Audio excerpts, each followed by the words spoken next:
Remove tax on disability pension on armed forces. Sir, एक सैनिक जब बॉर्डर पर गोली खाता है तो या तो वो शहीद हो जाता है, या यदि वो बच जाता है तो उसके शरीर का कोई अंग वो खो देता है, डिसेबल हो जाता है। इसके चलते सरकार उसे डिसेबिलिटी पेंशन देती है। ये कोई एहसान नहीं है, ये इनाम नहीं है, ये मुआवजा है, क्योंकि उसने देश की रक्षा करते हुए अपना एक अंग खो दिया, अपनी एक चीज, अपनी जीवन, अब वो एक रिड्यूस्ड क्वालिटी ऑफ लाइफ जिएगा। लेकिन विडंबना है कि आज हम इस डिसेबिलिटी पेंशन पर भी इनकम टैक्स लगाने जा रहे हैं। इस यूनियन बजट 2026 में फाइनेंस मिनिस्टर ने tax exemption on disability pension को विड्रॉ किया है, और 1922 से डिसेबल पेंशन आर्म्ड फोर्सेस को जो दी जा रही थी उस पर कोई इनकम टैक्स नहीं था।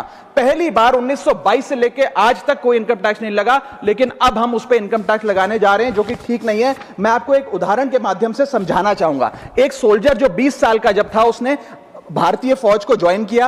25 साल सर्विस करने के बाद एक्सट्रीम कंडीशंस में उसने दिवाली बंकर में मनाई, ईद बॉर्डर पे मनाई, क्रिसमस के दौरान पेट्रोलिंग करी, अपने बच्चों के बर्थडे, अपनी मैरिज एनिवर्सरी, सुख दुख के मौके सब मिस किए। लेकिन उसने अपने सैक्रिफाइस को कभी टैक्स लैब और टैक्स एग्जेम्पशन के चश्मे से नहीं देखा। लेकिन जब ऑपरेशन के दौरान किसी इंजरी के चलते वो अपना कोई अंग खो देता है और मेडिकल बोर्ड उसे 40 से 50% डिसेबल घोषित कर देती है, तो उसके पास दो चॉइसेस होती हैं। या तो वो सर्विस छोड़ दे और पेंशन लेने शुरू लग जाए। अगर सर्विस छोड़ के वो पेंशन लेने लग जाता है तो उसकी पेंशन एग्जेम्प्ट है। लेकिन अगर वो सर्विस नहीं छोड़कर अपनी पूरी टेन्योर काम करता है, अपाहिज होने के बाद, डिसेबल होने के बावजूद भारत माता की सेवा में कार्यरत रहता है, तो उसको डिसेबिलिटी पेंशन जब मिलती है रिटायरमेंट के उपरांत, तो उस पर इनकम टैक्स इस अमेंडमेंट के द्वारा लगाया जा रहा है। सर, ये करके हम एक प्रकार से दो category of wounded soldiers create कर रहे हैं, जिसमें दर्द सहकर जो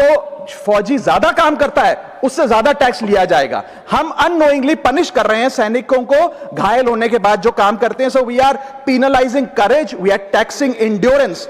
मैं कहना चाहता हूं sir, when the wound is same, service is same, sacrifice is same, tax treatment अलग अलग नहीं होना चाहिए। डिसेबिलिटी पेंशन कोई विंडफॉल गेन नहीं है, कोई बोनस नहीं है, कोई प्रिविलेज नहीं है। अगर भारत माता की सेवा में उस सैनिक ने अपना कोई अंग खो दिया, उसको टैक्स मान के और उसकी डिसेबिलिटी पेंशन को अतिरिक्त इनकम मान के उस पर टैक्स नहीं लगना चाहिए। You can tax income, you can tax profit, but you cannot tax a soldiers sacrifice. Sir, मैं बस यही कहना चाहूंगा कि एक ग्रेटफुल नेशन एक हाथ से सोल्जर को सल्यूट और दूसरे हाथ से इनकम टैक्स का नोटिस नहीं दे सकता। इसे विड्रॉ करना चाहिए and restore full income tax exemption on disabled pension for all army personnel.